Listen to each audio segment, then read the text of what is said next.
Rádio Rio de Janeiro, a emissora da Fraternidade, passa a apresentar Luz na Penumbra, programa que leva ao seu coração a mensagem da doutrina espírita.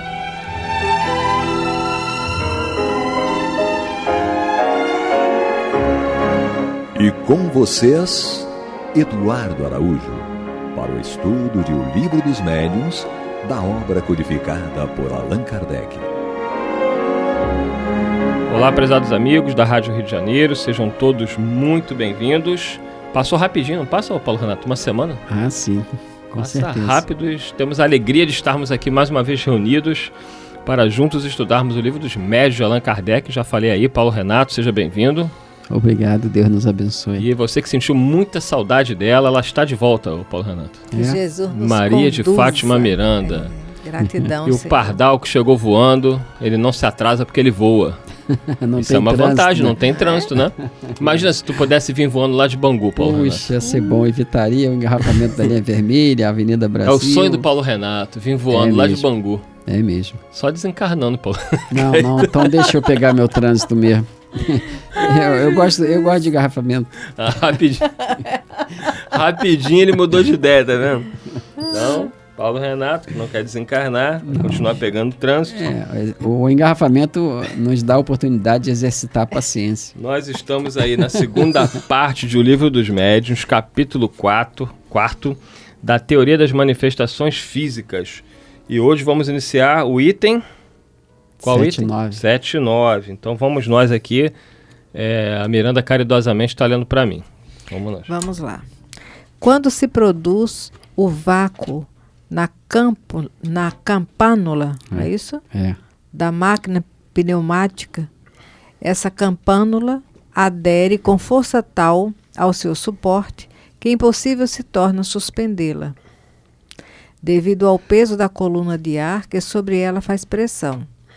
Deixe-se entrar o ar e a campânula pode ser levantada com a maior facilidade, porque o ar que lhe fica por baixo contrabalança o ar que pela parte exterior a comprime. Contudo, se ninguém lhe tocar, ela permanecerá ausente no suporte, por efeito da lei da gravidade. Agora, comprimia-se-lhe o ar no interior, desse-lhe densidade maior que a do que está por fora, e a campânula se erguerá, apesar da gravidade. Se a corrente de ar for violenta e rápida, a mesma campânula se manterá suspensa no ar, sem nenhum ponto visível de apoio, à guisa desses bonecos que se fazem rodopiar em cima de um repuxo d'água. Por que então o fluido universal, que é o elemento de toda a natureza, acumulado em torno da mesa, não poderia ter a propriedade de lhe diminuir ou aumentar o peso específico relativo, como faz o ar com a campânula da máquina pneumática? Como faz o gás hidrogênio com os balões, sem que para isso seja necessária a derrogação da lei da gravidade? Conheceis, porventura, todas as propriedades e todo o poder desse fluido? Não. Pois então, não negueis a realidade de um fato apenas por não poderdes explicar. Interessante. Kardec, ele vai... Continua na linha do que nós estávamos conversando, né? O fato de você não poder explicar determinado fenômeno não quer dizer que ele não exista. Mas a nossa ciência, como conversamos bastante no programa passado, aquilo que ela não tem como explicar, ela simplesmente ignora. E ridiculariza quem tentar falar sobre o assunto. O que Só é isso. pior, né? O que é pior. Mas tu também lembrou da outra vez do Daniel Douglas Home, né, que fez apresentações nesse sentido, embora ele também fosse médium psicógrafo, se eu não me engano, mas a especialidade dele, digamos assim, mediúnica, era essa questão de efeito físico. Então, por uns 35 anos, ele fez demonstrações, nunca cobrou nada, há que se evidenciar isso, mas ele fez demonstrações dessa possibilidade de suspensão de corpos pesados e muito pesados. Né? Ele Então, próprio, né? ele próprio, em cima de uma mesa e tudo também. E pessoas de ciência que estavam ali checando o fenômeno para tentar descobrir uma possível fraude e nunca descobriu. Sim. Quer dizer, aqueles que negam o fenômeno, negam realmente por negar. Porque se tivesse interesse em checar a verdade, poderia lançar mão das pesquisas que foram registradas, como Eduardo lembrou da vez passada, do William Crookes e outros tantos pesquisadores que fizeram relatórios sobre as pesquisas. Né? Então, tem lá os relatórios e as conclusões dos sábios, e sábios na qualidade dada pelas próprias academias de ciência. Né? Então, a própria academia que reconhecia a sabedoria daquelas pessoas que confirmaram a existência dos fenômenos, aquela sabedoria parece que deixava de existir quando se tratava de coisas espirituais. Não era conveniente, né? Não era conveniente, né? Então, o Daniel Douglas Home é esse grande fenômeno aí chamados médio de efeito físico, e que não tinha, em sã consciência, não tinha como se negar aquele fenômeno, e poderia ser, no máximo, como dizia Kardec, né, dizer que não se conhecia a lei que estava ali regendo aquele fenômeno, mas que o fenômeno existia, não era ilusão, não era a charlatanice do Douglas Home, e nem de outras personalidades responsáveis e com valor moral ali presente. Então, há que se considerar tudo isso. O próprio Kardec levanta essa questão, né, do interesse que a pessoa possa ter em manter alguma coisa que não seja verdade por muito tempo e por muitos anos. Então, Kardec fala, a pessoa não cobra nada, não tem vantagem imediata nenhuma. Né? Então, não tem sentido a pessoa manter uma fraude sem lucro pessoal imediato ou ao longo do tempo, manter aquela chamada fraude por anos e anos e anos, né? E sofrendo ainda a perseguição das academias científicas, das pessoas ditas lúcidas. Então, é importante considerar uma série de fatores antes de que se tome se chegue a uma conclusão precipitada, negando um fenômeno real, né, um fato, e colocando aqueles envolvidos no fato, pessoas com moral ilibada, colocando aquelas pessoas, digamos assim, na berlinda de comentários maldosos. Eu lembro agora do próprio César Lombroso, que foi considerado, à sua época, o pai da antropologia criminal. Ele escrevia uns artigos contra o espiritismo, ridicularizando os médiuns. Quando ele viu lá, acho que foi a mãe dele, materializada com uma determinada médium, não sei se foi Eusápia Paladino, não lembro, mas ele verificou que era a verdade, que era a mãe dele, porque ele apertou, abraçou, etc., conversou com ela, e num artigo num jornal, certa feita, ele escreveu: "Coro de vergonha ao lembrar do ridículo que eu fiz os espíritas passarem." Quer dizer, ele mais tarde se envergonhou do que tinha feito para os outros, negando, não só negando, mas levando ao ridículo pessoas de bem. Deus do céu. Isso aí. Interessante que você falou no Lombroso, e uns 10 minutos não, mais uns 8, 9... veio o nome dele na minha cabeça e você narrou esse fato que eu não conhecia. É interessante. A vida dele e de outros tantos médiuns, tantos pesquisadores, né? O próprio Chico Xavier, que a gente sempre tem como modelo mais próximo, quantas situações ele passou, e lembrando ainda o programa Pinga Fogo de julho de 1971, o determinado entrevistador insistia com o Chico de que tudo aquilo que ele produziu, à época quase 400 livros de autores diferentes, não era do mesmo autor, ele insistia que era tudo da cabeça do Chico, né? Então, quem viu ou tem interesse de ver, está lá no Pinga Fogo, no primeiro Pinga Fogo. Que é a tese da ciência materialista dos próprios parapsicólogos da época. Tudo eram fenômenos anímicos, isto é, da própria alma. Então não havia nenhuma interferência estranha, era tudo da cabeça do Chico. Agora é interessante. Agora é justamente isso que Kardec fala no próprio livro dos Espíritos. A explicação é mais fantástica do que a realidade. Então Kardec fala isso no livro dos Espíritos, fala que as pessoas consideravam que tudo era da cabeça do médium. Aí Kardec falou, poxa, se tudo é da cabeça do médium, de qualquer maneira, merecia-se estudar o médium, porque era uma coisa extraordinária. Você não encontra em qualquer esquina. Né?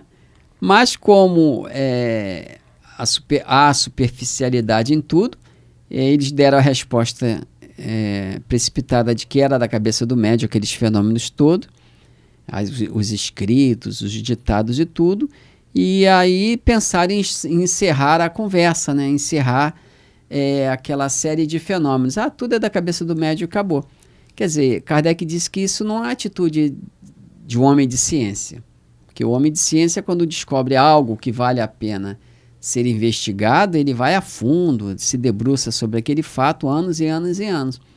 Então, o próprio homem de ciência, que assim se autodenominava, ele negou essa característica da ciência, do homem de ciência, que é de investigar fatos.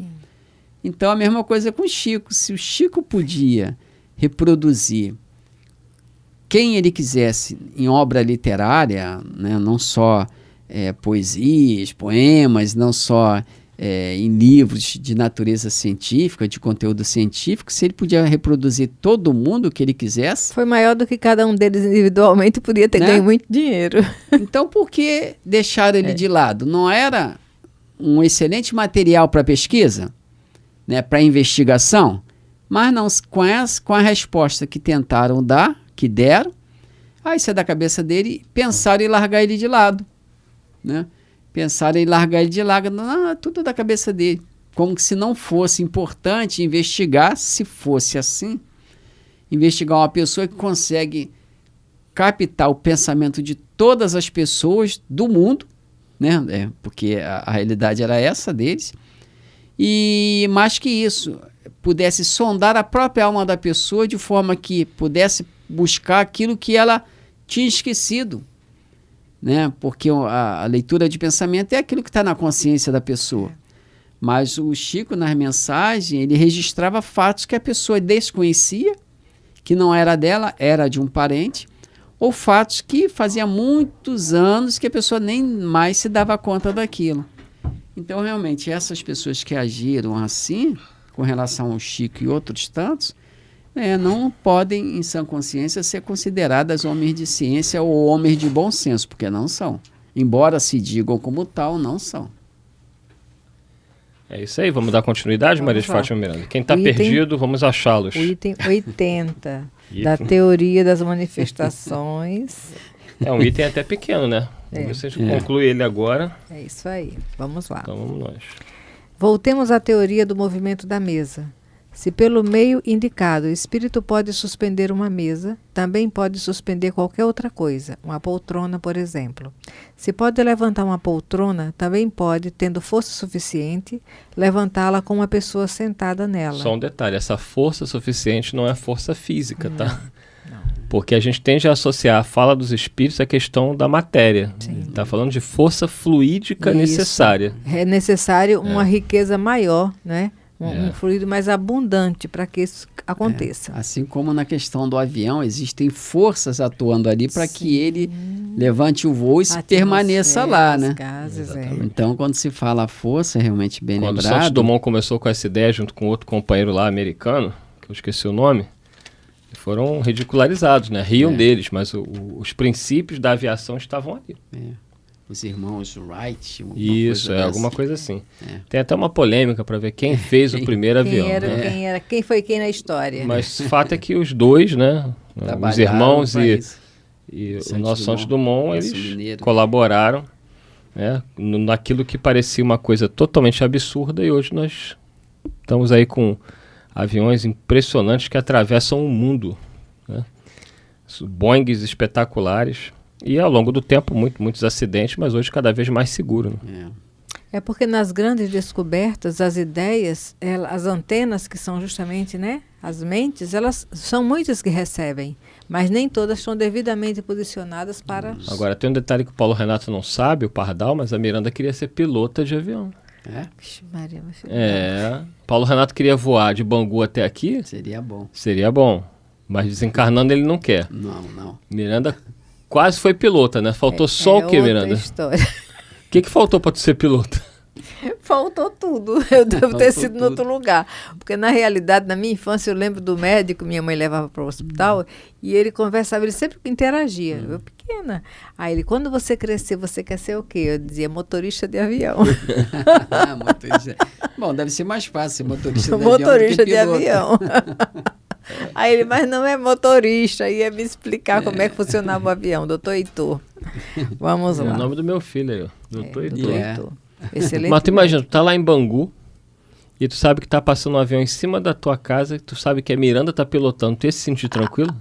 Não tanto. Nós tínhamos um amigo em Bangu, eu não peguei essa época, era amigo... Tínhamos um amigo em Bangu que ele era piloto, né? É o Sérgio Breves.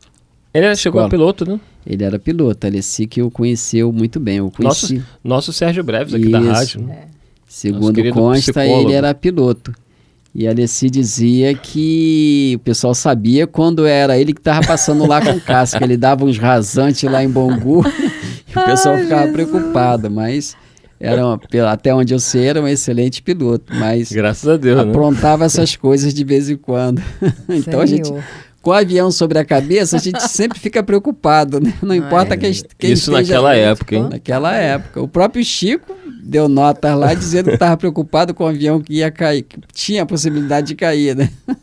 Senhor Jesus. Então, aí ele continua. Aí a gente fala que, né, com todos esses avanços, o avião é muito bom, útil, necessário, mas igual o chão não tem, né? É verdade. Não tem. Tá certo. Vamos lá, pilota. Pilota aí o livro dos médios. Aí está a explicação do fenômeno que o Sr. Holmes produziu inúmeras vezes consigo mesmo. Você vê que Kardec cita ele algumas vezes, né? O Sr. Holmes. E escreveu um artigo na revista... Acho que foi na revista...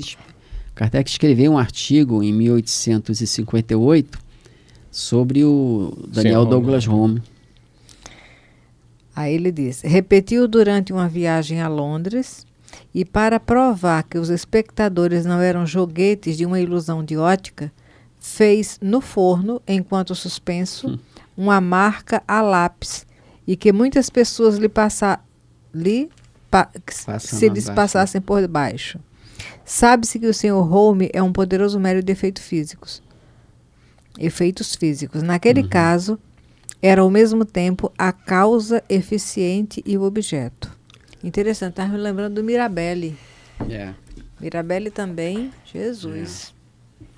Tem uma história do Mirabelli que eu não sei até onde é verdade, mas que eu acho interessante e não acho tão impossível, que certa feita ele convidou algumas pessoas para mostrar o fenômeno lá no apartamento dele. Repito, eu não sei se isso é verdade, mas disse que ele entrou, né, estava lá com todo mundo e ele, para mostrar a questão do efeito físico, teria se jogado pela janela e apareceu de novo na porta. Eu já ouvi Aí isso. O pessoal falou assim, como é que tu fez isso? Aí ele falou, eu fiz assim, pum, fez de novo. Eu não sei até onde isso é verdade. Esse fenômeno eu já tinha escutado com o Sr. Holmes. Partindo-se do princípio que o Saibaba, né, visto por Divaldo Franco, produziu fenômenos impressionantes na visita que Divaldo fez lá na Índia. Considerados impossíveis, né? E os espíritos falam a Kardec, aqui no Livro dos Médiuns, lá no capítulo que fala do Laboratório do Mundo Invisível, ele diz, vocês estão longe de suspeitar o poder que nós temos sobre a matéria. Então, alguns contemporâneos de Saibaba diziam que ele era mágico, porque não entendia o que acontecia, considerava aquilo como mágica. Eu vi até uma entrevista de um rapaz que visitou Saibaba e ele falou quando chegou no aeroporto, ele falou para onde queria ir e o rapaz falou para ele, você vai visitar o mágico? Interessante, né? Porque como eles não entendiam, É mágica. É mágica. Mas o Divaldo presenciou muitos fenômenos, ficou impressionado, né, porque realmente era um médium com potencial de efeitos físicos impressionante. Segundo o Sai Baba, o primeiro fenômeno, segundo o Divaldo, o primeiro fenômeno assim que ele lidou foi porque o Hermógenes, o professor Hermógenes, falava muito. E ele ficava pensando, porque ele não conhece o Chico. Né? Aí já ficava fazendo essa comparação, esse pareamento assim. Aí ele teve oportunidade e foi. Não, mas antes disso, teve um dia que ele estava com muita dor, febre, dor, uma coisa assim. E ele lembrou do Hermógenes falando do Sai Baba. E naquele momento, ele percebeu o Sai Baba no quarto, que realmente atendeu a ele e... Ele dormiu. Quando ele teve a oportunidade de ir à Índia, que aí estava lá aguardando junto com todo mundo, ele fala, estava quase que tietando, não é? E nesse momento o Sai Baba estava lá atendendo, passou pelas crianças, distribuindo uma bala, né, que ele colocava na mão das crianças. Chegou próximo dele e falou, já nos conhecemos. Aí ele ficou, entendeu? Tem muita história, tem muita coisa para a gente aprender. Ele disse que quando acordou achou que tinha sido um sonho, né? O Divaldo. Ele quando acordou, não sei se estava no hotel ou na casa dele na Bahia, mas ele disse que quando acordou ele achou que tinha sido um sonho. E o Sai Baba também ajudou a ele, né? Com a questão do coração, da arritmia que ele tinha, da angina. Era uma dor muito intensa. Ele atuou fluidicamente ali, ele disse que fossem dores muito tempo, mas parece que o próprio Sai Baba falou, é um alívio temporário, depois vai voltar. Tá vendo? Como quem diz, a dívida é tua, meu filho, tu vai ter que carregar o negócio, vou só dar um alívio. Então são médios, a gente não tem aqui como avaliar, né, o grau de evolução do Sai Baba, mas parecia uma pessoa dedicada a auxiliar no sofrimento dos outros, né? Os fenômenos que ele produzia chamavam a atenção, parecia mágica, mas a grande tarefa dele era uma tarefa missionária, assim como os fenômenos que o Chico produziu não eram o objetivo. O objetivo do Chico sempre foi a divulgação doutrinária, né, da mensagem do Evangelho através da doutrina espírita e da consolação das pessoas. Mas é evidente que alguns fenômenos que o Chico produziu chamavam muita atenção, né? O Emmanuel até pediu a ele que interrompesse a questão das materializações, que aliás dizem que era fraude, que o Chico mentiu, que aquilo ali foi tudo forjado, tem até uma foto dele ao lado de pessoas, espíritos materializados, mas enfim. É a explicação, como está lá no livro que é o Espiritismo. Kardec diz tanto para o cético quanto para o crítico, né, que a explicação da fraude ou da alucinação é a explicação daqueles que não sabem nada explicar. É mais cômodo, né? Ou você diz que é alucinação, ou você diz que é fraude. Acabou. E parece que encerrou a situação. Encerrou o assunto. Ou é fraude, ou é... mas os homens de ciência também passaram por isso, né? O próprio Galileu. O negacionismo. Tantos outros. Né? Pasteur, tantos outros passaram por essa avaliação superficial, precipitada e medíocre. Jesus. Né? Esse é o verdadeiro negacionismo. Eu acho que real, o maior de todos os incompreendidos até hoje é o próprio Cristo. Mas passarão os céus e a terra, mas a palavra de Jesus não passará. Com certeza. Dito isto, Miranda agora vai pegar o seu avião que ele nos conduza. E vai sair pilotando. Muita paz a todos. Muita paz. Deus nos abençoe. Você está ouvindo o programa Luz na Penumbra.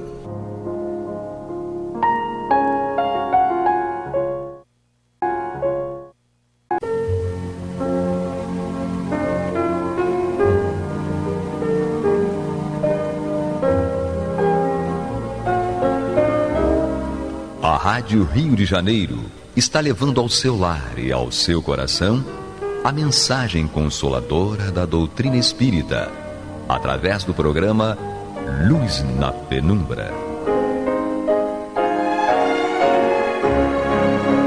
E agora com vocês, Amaury Santos e Astênio Oliveira, para comentar os textos da Revista Espírita de Allan Kardec, no período de 1858 a 1868. Olá, amigos, irmãos, sejam bem-vindos ao nosso programa, a Revista Espírita de 1858 a 1868. Eu, Amaury Santos e Astênio Evangelista de Oliveira. Meus amigos, eu gostaria de falar com vocês, rapidamente, sobre o Clube da Fraternidade, que está em campanha, né? Traga alguém para cá. Vocês conhecem vizinhos, têm amigos, primos. Tragam essa pessoa para cá para contribuir conosco, porque nós estamos precisando de 800 colaboradores. Pelo telefone 3386-1422. 3386-1422. Associe-se a nós. Então, Astênio. Sim. Como vamos estamos? Vamos, né? Então nós estamos estudando a Revista Espírita de junho de 1858. Né? Como a gente vai até 1868... Vai ter uma encarnação aí, né? Vai ter mais uma encarnação garantida, né? Então vamos lá. Nós estamos estudando, né, até o nosso último encontro, nós estávamos estudando e vamos dar prosseguimento hoje. Há uma mensagem não, né? Há um estudo que Kardec extraiu de uma brochura alemã publicada pelo Sr. Blank, que era responsável por um jornal, né, Jornal de Bergzabern. Então, quem deu esse título de O Espírito Batedor de Bergzabern foi esse Sr. Blank. Então, Kardec, por enquanto, aqui está apenas transcrevendo a brochura do Sr. Blank, né?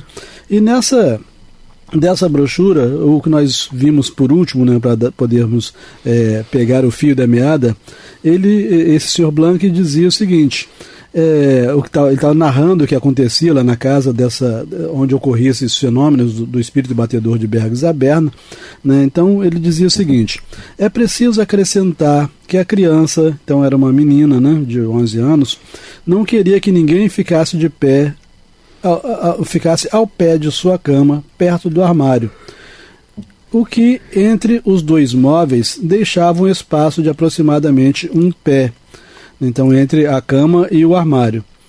Se alguém aí se interpusesse, com um gesto os afastava, e se recusassem demonstrava grande inquietude, ordenando com gestos imperiais que deixassem o lugar.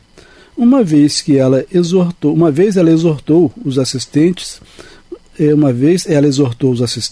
a jamais ocuparem o local proibido, porque não queria que acontecesse problema com ninguém.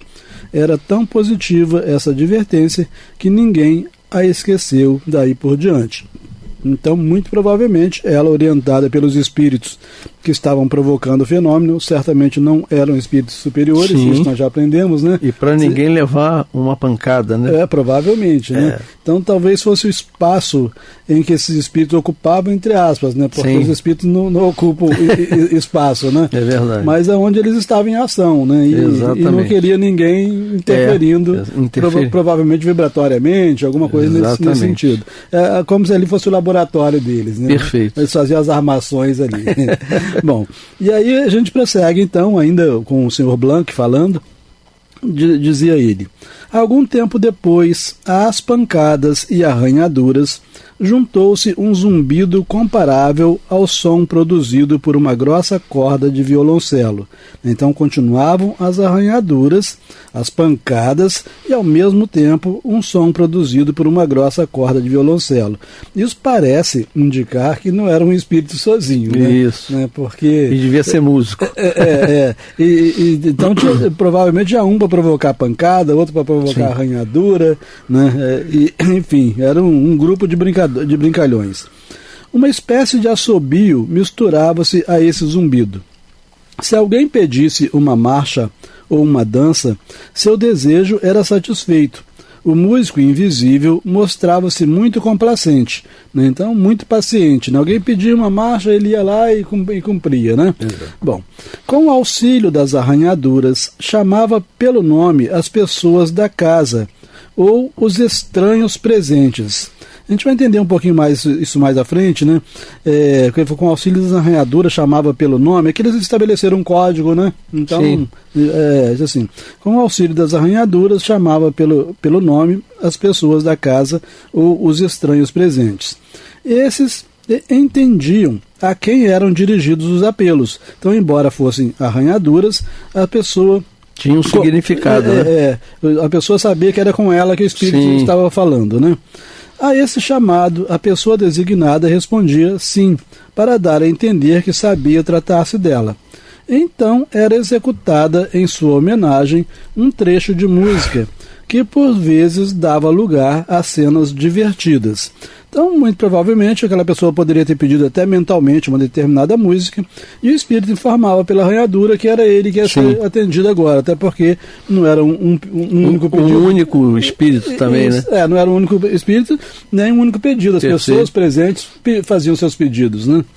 Se alguém que não fosse chamado respondia sim, achava que era com ele, né, a arranhadura fazia-se entender por um não, exprimindo a seu modo de que nada tinha a dizer-lhe naquele momento. Perfeito. Então fazia uma arranhadura diferente de modo isso também é interessante, porque isso mostra que o espírito reconhecia o ser que ia ser apreciado pelo... Porque os fenômenos eram puramente inteligentes, não tinha nada de mecânico. Perfeito. Né? Então, tais fatos se produziram pela primeira vez na noite do dia 10 de novembro e continuam a manifestar-se até hoje. Eis agora como procedia o espírito batedor para designar as pessoas. Então, ainda é o Blank que está falando, tá? Eis agora como procedia o espírito batedor para designar as pessoas. Desde várias noites havia-se notado que, aos diversos convites para fazer tal ou qual coisa, ele respondia por um golpe seco ou por uma arranhadura prolongada. Tão logo o golpe seco era dado, o batedor começava a executar o que se desejasse dele. Então começou a estabelecer aqueles sinais, né? Sim. Então logo o golpe seco era dado, o batedor começava a executar o que se desejasse dele. Ao contrário, quando arranhava, não satisfazia o pedido. Os médicos deram grande contribuição nessas pesquisas. Um médico teve então a ideia de tomar por sim o primeiro ruído e por não o segundo, sendo desde então confirmada essa interpretação. Então você só está demonstrando aqui como é que eles sabiam... Se comunicavam. Isso, como é que eles sabiam se o espírito estava falando com esse ou com aquele, se era positivo ou negativo, né? Bom, notou-se também que por uma série de arranhões mais ou menos fortes, o espírito exigia certos objetos das pessoas presentes. Por força de atenção e notando a maneira por que o ruído se produzia, pôde-se compreender a intenção do batedor. Assim, por exemplo, o senhor Sanger, que era o pai da família ali onde ocorriam os fenômenos, era o pai da menina, né? Então, assim, por exemplo, o senhor Sanger contou que, certa manhã, ao romper do dia, ouvira barulhos modulados de certa maneira. Sem ligar a isso nenhum sentido, percebeu que não cessavam senão quando ele estava fora do leito. Daí compreendendo que significavam levanta-te. Então, quando ele saía do leito, parava o barulho. Ele voltava para o leito e começava o barulho. Então ele entendia. Nada de preguiça, levanta. Isso, Então ele entendia que o espírito, com aquele ruído, estava determinando que ele se levantasse. Né? Bom, foi assim que, pouco a pouco, familiarizou-se com essa linguagem e por certos sinais, pôde reconhecer as pessoas designadas. Então não foi assim uma questão de milagre, de imediatamente descobrir o que o espírito estava falando, foi a experiência, a repetição. Exatamente. Chegou o aniversário do dia em que o espírito batedor se havia manifestado pela primeira vez. Já estava um ano que ele estava perturbando aquela casa ali. Né? Haja paciência. Não é? Chegou o aniversário do dia em que o espírito batedor se havia manifestado pela primeira vez. Numerosas mudanças se tinham operado no estado de Philippine Sanger. As batidas, a Philippine Sanger era a menina, a médium, né? Sim. Tá? Então as batidas, os arranhões e os zumbidos continuavam, mas a todas essas manifestações juntou-se um grito particular, que ora se assemelhava a de um ganso. Isso aqui realmente é interessante, né? A gente interpretar que grito é esse, que ganso é esse que está participando da... Era uma fazenda, né? Né? Então, assim, quando completou um ano, além daquilo tudo, juntou-se um grito particular, que ora se assemelhava ao de um ganso, ora ao de um papagaio, ou ao de qualquer outra ave de grande porte. Ao mesmo tempo, ouvia-se como que repicar na parede, semelhante ao ruído das bicadas de um pássaro. Era uma verdadeira orquestra. Poxa, é impressionante que o fenômeno que se dava com aquela menina. Isso. Que ficava na sala. Ou na cama, né? No quarto dela. Exatamente. Né? Então agora virou uma verdadeira orquestra. Né? Além da bancada, do ruído, ganso que canta. Mais um ganso ou um papagaio, enfim, né? Tava uma loucura. Bom, aí nessa época,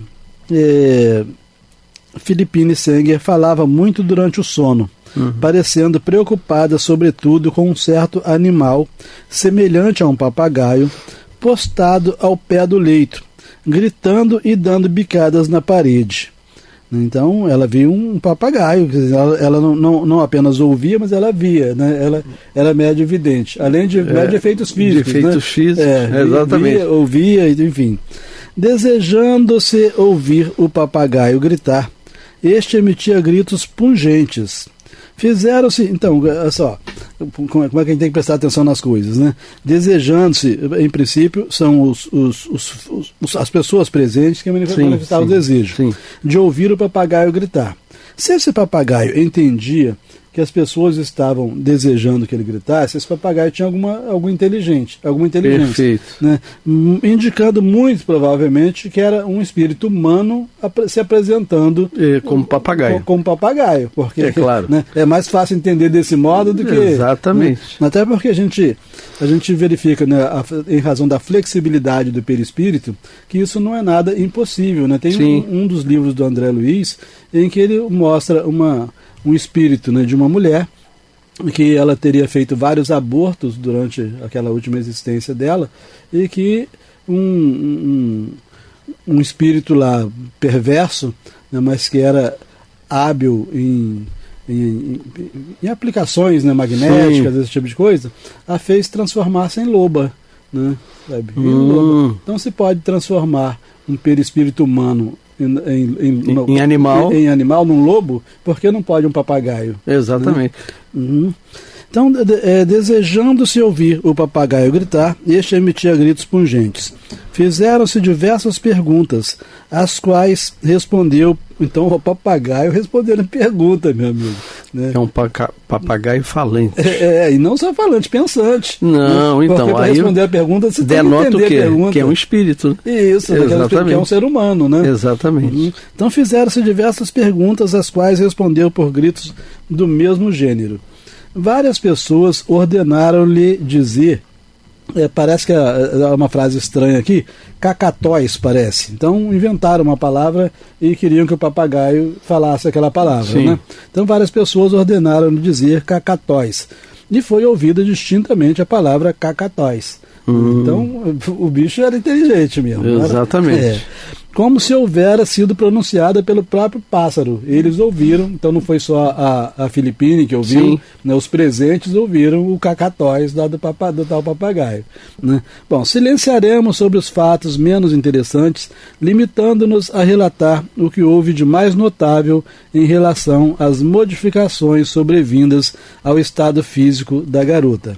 Então, houve alguma afetação da saúde dela, né? Desequilibrou. Isso. Bom, aí prossegue o nosso jornalista aqui, né, o editor lá do jornal, dizendo o seguinte: há algum tempo antes do Natal, as manifestações renovaram-se com mais energia. Isso já tinha passado de um ano, hein? Poxa, um ano. Algum tempo antes do Natal, as manifestações renovaram-se com mais energia. Os golpes e arranhões tornaram-se mais violentos e duravam mais tempo. Mais agitada que de costume, muitas vezes Philippine pedia para não dormir em sua cama, e sim na de seus pais. rolava no leito clamando: não posso mais ficar aqui, vou sufocar, eles vão me encerrar na parede, socorro. Quer dizer, eles ainda faziam medo na garota menina, ainda, né? Exatamente. Ela devia ser boazinha quando ela estava em outra encarnação. Imagina o vínculo dela com aquele grupo, né? Bom, isso ainda vem coisa mais interessante aqui para frente ainda. Sim. Ela fala assim, ó, e sua calma só retornava quando a carregavam para o outro leito. Porque o laboratório dele estava no quarto dela, então o outro leito dificultava um pouquinho. Isso. Né? E a sua calma só retornava quando a carregava para o outro leito. Apenas nele se achava e golpes muito fortes eram ouvidos no alto, no teto, né?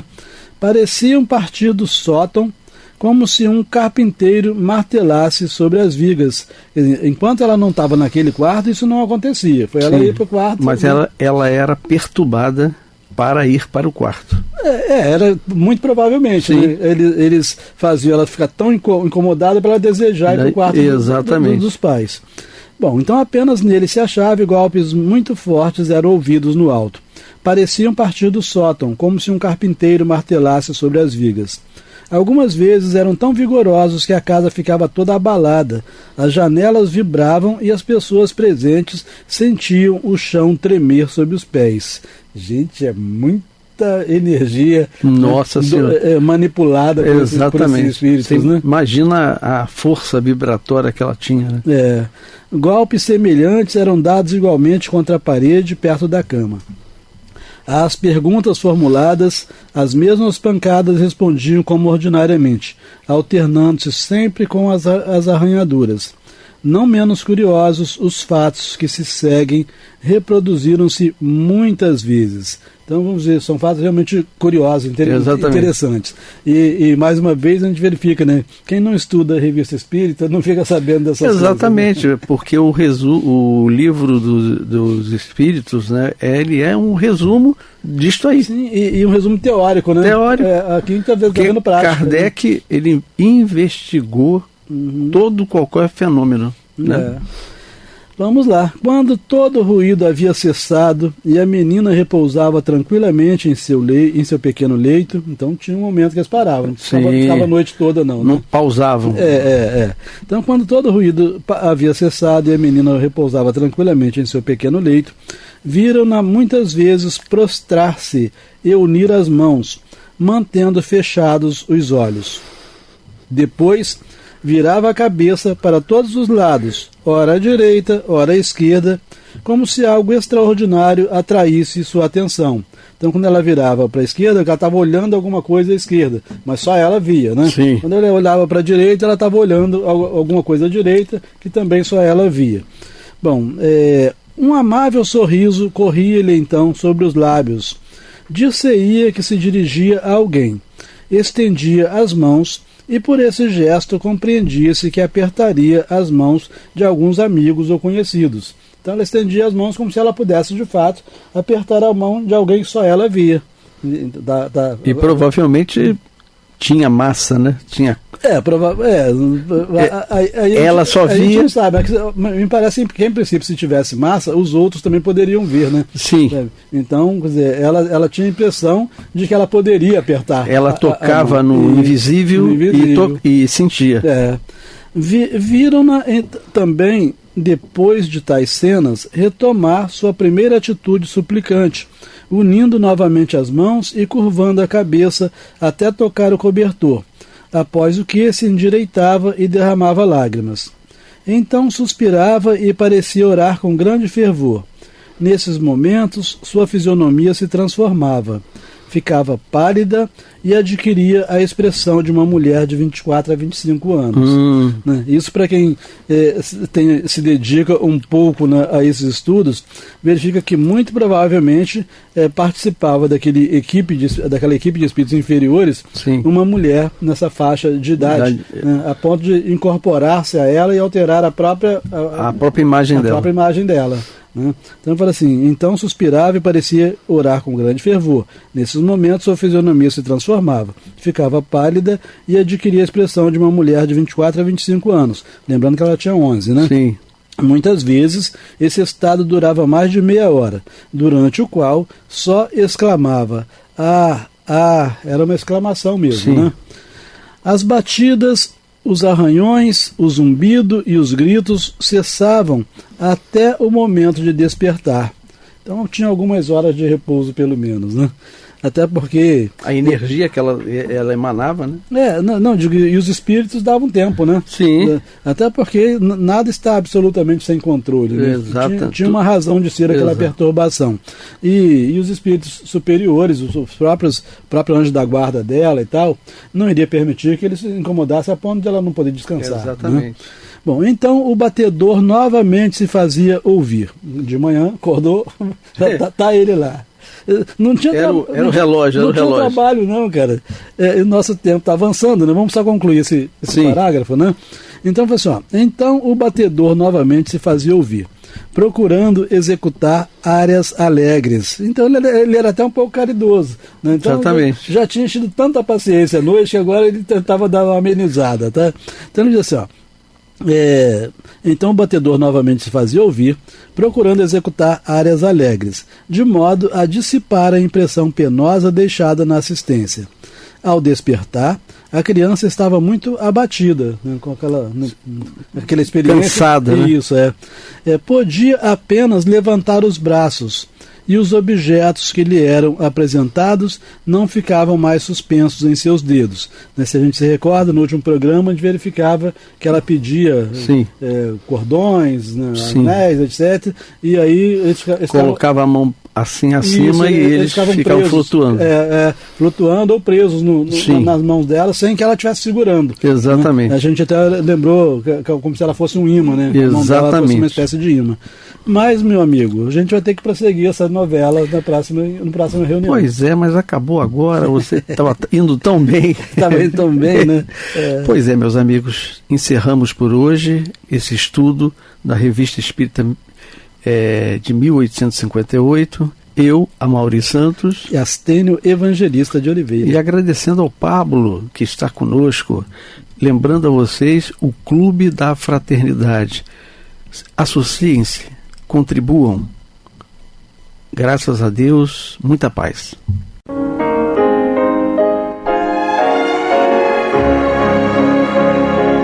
E vamos ouvir agora a prece de encerramento de nosso programa, na voz de Geraldo de Aquino. Jesus, dá-nos coragem para a luta, piedade para os insultos e misericórdia para as injustiças e ingratidões. Limpa nossa alma de inveja e ambições mesquinhas, de ódio e de vingança o nosso caminho. E que dentro em pouco, ao recolher-nos de novo ao calor do nosso leito, para que o sono nos dê a paz e o esquecimento das tristezas humanas, possamos sentir, Senhor, no mais íntimo de nosso ser, a doçura indefinível do Teu amor e a grandeza incomparável da Tua divina presença. Que assim seja.